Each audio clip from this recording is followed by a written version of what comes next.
اعوذ باللہ من الشیطان الرجیم، بسم اللہ الرحمن الرحیم۔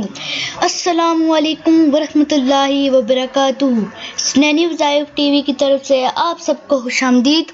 دوستو، اپنے گھروں میں کبوتر رکھو، کیونکہ حضرت نوح علیہ السلام نے کبوتر پسند کیا تھا اور اسے دعا بھی دی تھی۔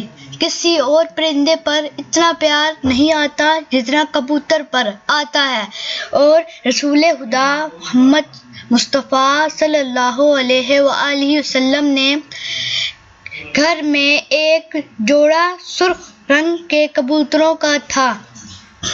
امید ہے آپ کو میری یہ ویڈیو پسند آئی ہوگی۔ اگر یہ ویڈیو پسند آئی ہے تو پلیز اس ویڈیو کو لائک کریں اور چینل سبسکرائب کریں، اور اس ویڈیو کو زیادہ سے زیادہ اپنے دوستوں میں شیئر کریں۔ بہت شکریہ۔ السلام علیکم ورحمۃ اللہ وبرکاتہ۔